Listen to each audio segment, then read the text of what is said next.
식사하고 나면 속이 더부룩하고, 그 명치 쪽이 답답한 느낌? 이거 정말 흔한 불편함이죠. 네, 맞아요.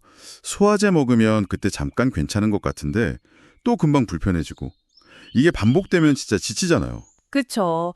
이러다 뭐 몸에 고질적인 문제라도 생긴 건 아닌가? 그런 걱정도 들고요. 근데 이상하게 왜 이렇게 자꾸 불편할까요? 나름 음식도 신경 쓰고 조심하는데도 말이죠. 그러게요. 혹시 진짜 중요한 원인을 놓치고 있는 건 아닌지? 아니면 뭐랄까 소화력 자체가 약해진 건 아닌지 답답할 때가 많아요. 그래서 오늘 저희가 좀 깊이 파볼 내용은요.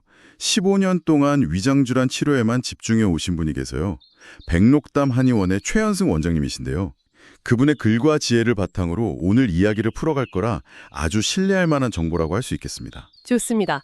그럼 어떤 걸 얻어갈 수 있을까요? 바로 이 시간을 통해서 우리가 의뢰 찾는 약 말고 주변에서 쉽게 구할 수 있는 차 있잖아요.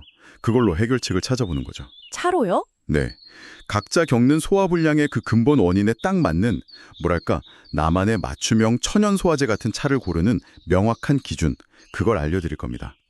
그럼 더 이상 어떤 차 마실지 고민 안 해도 되겠네요. 기대됩니다. 그럼요. 자, 그럼 먼저 그 답답한 소화불량의 원인부터 한번 제대로 파악해 볼까요? 최현식 원장님 글에 따르면요. 크게 한 3가지 정도로 나눠볼 수 있대요. 3가지요? 어떤 것들이죠? 첫 번째는 바로 스트레스성 과긴장이에요. 우리가 왜 긴장하면 어깨 근육 딱딱하게 뭉치잖아요. 맞아요. 목이랑 어깨가 돌덩이처럼 될 때 있죠. 네, 그것처럼 위장도 스트레스를 받으면 그대로 그냥 굳어버리는 거예요. 그럼 딱 명치가 막히고 가스가 차는 듯한 느낌이 드는 거죠. 아하, 스트레스 때문에 위장이 뭉치는 거군요. 그럼 두 번째는 뭔가요? 두 번째는 차가운 위장 상태를 들 수 있어요. 이건 비유하자면 아공이의 불씨가 약해진 거랑 비슷해요. 불씨가 약해졌다. 그건 무슨 뜻이죠? 그러니까 우리 몸의 소화 요소가 제대로 활동하기 힘든 상태라는 거죠. 몸 자체가 좀 차거나 찬 음식을 자주 먹으면 위장의 기능, 그 소화시키는 힘 자체가 떨어지는 거예요. 그래서 그런 분들은 소화가 좀 느리군요. 네, 맞아요. 소화가 느리고 조금만 먹어도 금방 배가 부르고 또 손발이 차가운 경우도 많고요. 그렇군요. 스트레스, 그리고 차가운 위장. 그럼 마지막 3번째는 뭔가요? 혹시 특정 음식 먹고 힘들 때도 있잖아요. 네, 바로 그거예요. 3번째가 음식물 정체입니다. 주로 기름진 음식이나 밀가루 음식 같은 거 먹고 나서 유독 속이 답답하고 좀 메스꺼운 느낌 드는 경우요. 저도 가끔 그럴 때 있어요. 특히 튀김이나 전 같은 거 먹고 나면요. 그렇죠. 음식이 위에서 빨리 내려가지 못하고 계속 머무르니까 마치 도로가 꽉 막힌 것처럼 불편한 거예요. 심하면 신물 올라오거나 두통까지 생기기도 하고요. 와, 원인이 이렇게 다양하네요. 그럼 당연히 해결책도 달라야 할 텐데요. 아까 첫 번째 스트레스로 위장이 뭉친 것 같을 때는 어떤 차가 좋을까요? 그럴 때는 페퍼민트 차가 아주 좋습니다. 페퍼민트요? 그 시원한 향 나는 거요? 네, 페퍼민트에 멘톨이라는 성분이 있는데 이게 천연 위장이완제 같은 역할을 해요. 뭉친 위장 근육을 부드럽게 풀어주거든요. 명치 답답하고 가스 잘 차는 분들께는 딱이죠. 오, 페퍼민트가 위장을 이완시킨다. 그럼 반대로 아까 말씀하신 차가운 위장 때문에 소화 느린 분들께는 오히려 안 맞을 수도 있겠네요. 정확히 보셨어요. 속이 차서 소화력이 약해진 분들한테는 위장을 좀 따뜻하게 데워주는 게 필요하거든요. 그럴 땐 생강차가 훨씬 좋습니다. 생강차요? 겨울에 많이 마시는 그거요? 네. 생강에 있는 진저롤 성분이 혈액순환을 돕고 소화액 분비도 촉진시켜서 뭐랄까 위장의 보일러를 켜주는 느낌.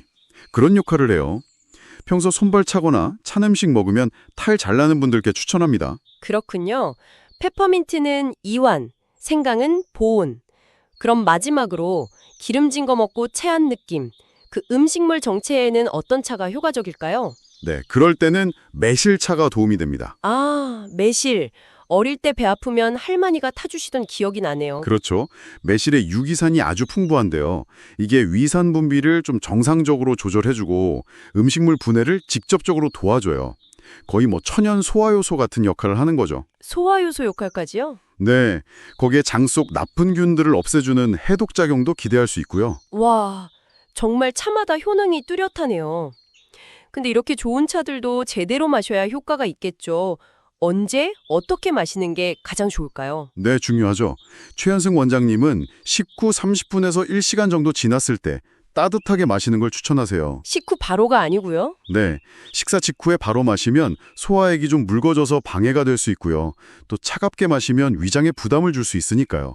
따뜻하게 식후 조금 있다가요. 알겠습니다. 혹시 주의할 점 같은 것도 있을까요? 제가 듣기로는 페퍼민트 차가 역류성 식도염에는 안 좋다고 하던데요. 아, 네, 맞아요. 아주 중요한 지점인데요. 페퍼민트가 위장 근육을 이완시키지만 이게 식도 아래쪽 관략근까지 느슨하게 만들 수 있어요. 그래서 역류성 식도염 심한 분들은 오히려 역류가 심해질 수 있으니 주의해야 합니다. 아, 그렇군요. 그럼 생강차나 매실차는요? 생강차는 평소 몸에 열이 좀 많은 체질이거나 아니면 급성 위염으로 속이 쓰릴 때는 자극이 될 수 있으니까 피하는 게 좋고요. 그럼 매실차는 괜찮나요? 시중에 파는 건 너무 달아서 좀 걱정되던데? 아, 그것도 좋은 지적이세요. 시판되는 매실 음료 중에는 설탕 함량이 생각보다 엄청 높은 경우가 많아요. 그렇죠. 거의 설탕물 같을 때도 있어요. 네. 당분이 너무 많으면 오히려 소화를 방해하고 가스를 만들 수 있으니까 성분표를 꼭 확인하시는 게 중요해요. 설탕 적은 걸 고르시거나 아니면 집에서 담근 매실청을 물에 연하게 희석해서 드시는 게 훨씬 낫습니다. 아, 그렇군요. 결국 소화 안 된다고 그냥 아무 차나 마실 게 아니라 오늘 쭉 이야기 나눈 것처럼 내 몸이 왜 불편한지 그 원인을 먼저 아는 게 정말 중요하겠네요. 바로 그겁니다. 스트레스 때문인지 아니면 속이 냉한 건지 특정 음식 때문인지를 먼저 파악하고 거기에 맞는 차를 선택하는 지혜가 필요한 거죠. 네, 나에게 맞는 나만의 차를 찾는 과정이 중요하겠어요. 맞습니다. 그리고 혹시 이런 생활관리 노력을 꾸준히 하는데도 만성적인 소화불량이 계속된다면요. 그때는 위장벽 자체에 노폐물이 쌓이는 담적 같은 조금 더 구조적인 문제가 숨어 있을 수도 있다는 점도 염두에 두시면 좋습니다. 이건 나중에 기회가 되면 더 자세히 다룰 수 있을 것 같고요. 아, 담적이요? 알겠습니다.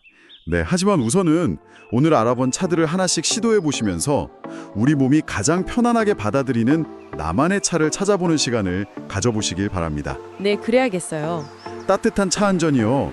때로는 약보다 더 큰 위로와 도움이 될 수 있거든요. 부디 속 편안하로 보내시기를 저희가 함께 응원하겠습니다.